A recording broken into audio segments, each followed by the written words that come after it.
Government Psyop, a military operation usually aimed at influencing the enemy's state of mind through non-combative means. Urban Dictionary's definition. Girl, you heard that new sexy red?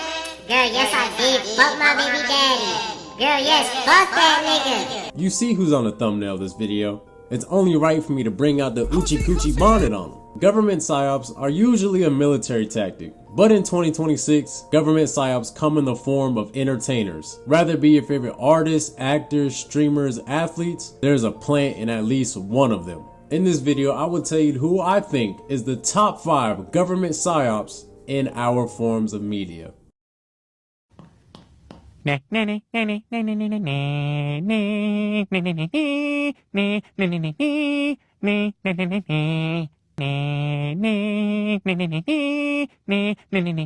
you saw in the beginning of this video, I explained the definition of a government psyop. But now I'm going to break it down who these people actually are. Coming in at number 5 in no particular order, we have Ja Morant. Not to be confused with Ja Morant.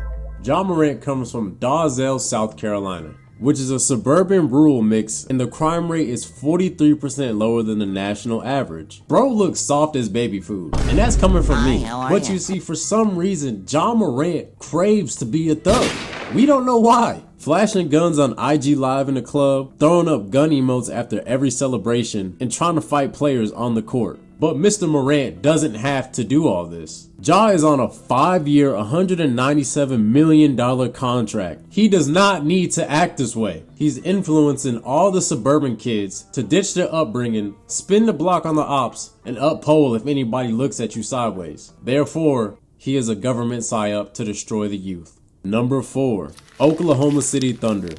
Now yes, I know, back-to-back NBA picks, what is this video about? But hear me out. The Oklahoma City Thunder are the reigning NBA champs with their best player on the team winning MVP last season, and at the time of this recording is number 1 as far as MVP votes again. And the OKC might do it again this year. But fuck all that, this video is not about them winning at all. It's about the zestiness they have. Now it's already bad enough. You got the whole team shaking and gyrating to TikTok dances. Players on an OKC will go drop 40 on your head and then go post a TikTok like this right after.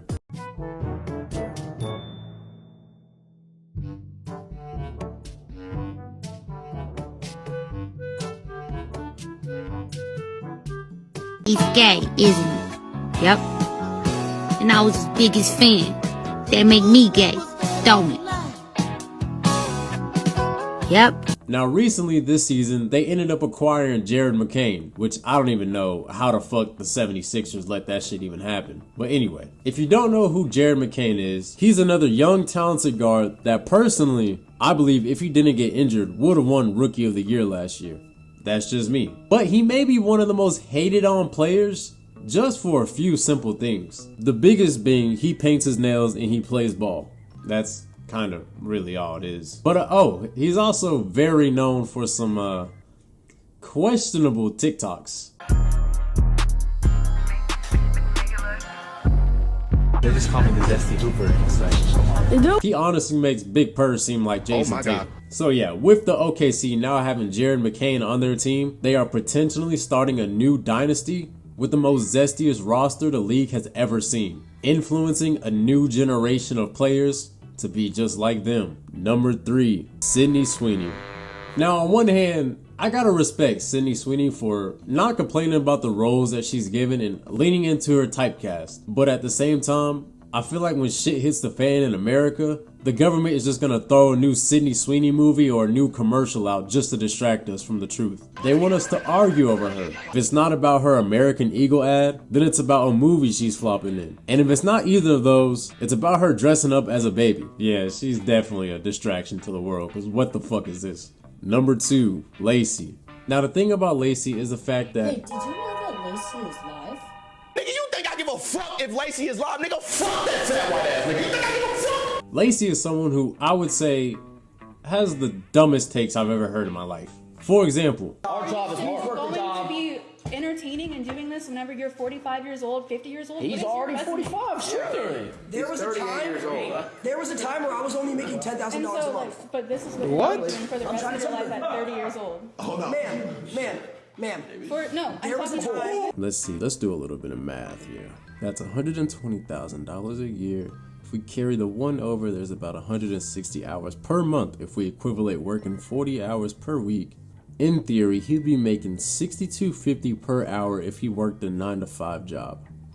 Bro, that's how much a nurse practitioner makes. What are you talking about? While you sit your fat ass down on stream getting donations, I don't want to hear it, Lacey. Another ridiculous take is this one here. To spit in the face of the greatest player of all time. It's sad, it's disrespectful, and Bam Adebayo is a bitch for it. Kobe deserved that 81 points. It was a close game. He's shooting 36 free throws in a game that doesn't even matter. No, he shot 43. 43 free throws in a game that doesn't matter and you're already up 30. Why are you still in the game trying to beat the record? Nah, I love Bean, man.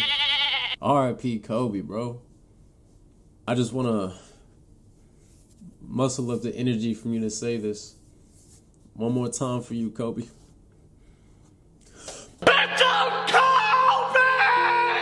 Bro, sporting records are literally meant to be broken as time goes on. That's like saying no artist should ever strive to sell more albums than Michael Jackson because he's dead. No, nigga, as time passes, someone has to set a new record. That's just life. Although with our current day and age, I don't think any album is gonna be Thriller. If I'm keeping it real, that album is certified classic. So for Lacey, I have him influencing the kids to just be fucking retarded and have brain rot.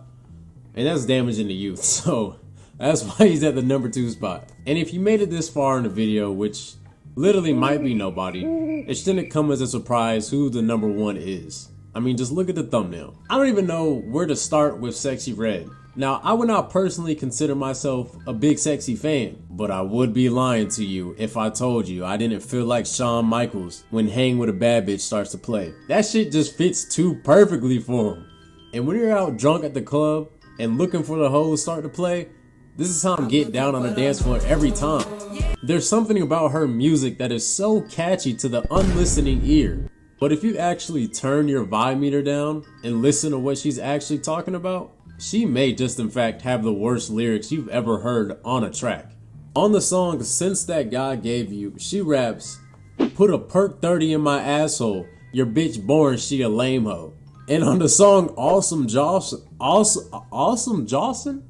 not John Morant, she writes, "Bitch, I'm Sexy Red, you better do whatever I'm saying.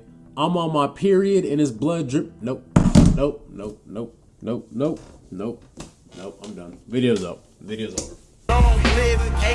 What the actual fuck is she even talking about?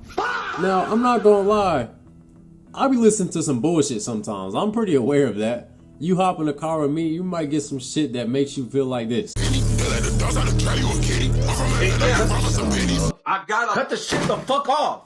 What is it? But what is he doing? But are we actually being serious right now? There is not a single lick of substance in any of her songs. I like to think of Sexy Red's music kind of like a hollow cake. It looks great from the outside. The beat is a decorative icing, and it makes you want to try it. But as soon as you cut into that bitch, there's nothing in it. That's Sexy Red music summed up for you. And one time I was out to eat at a restaurant called the Crafty Crab. And first time I walked in there, mind you, it was the first time I've ever been in this restaurant. I was hot, bruh. I just wanted to go in, watch the NBA Finals, eat some food, and just have a good night. But it was ruined. But on the weekdays, I guess, they got a fucking DJ in there blasting music, bitches is twerking on the table. This shit was out of pocket for a restaurant. I should have shut that shit down. Now I do have a video which doesn't do it justice, because I promise you it got a lot more crazier near the end of the night. There was police outside. But you get the point. I saw girls in there, like little girls that couldn't have been no older than 12, dancing and rapping Sexy Red's lyrics out loud.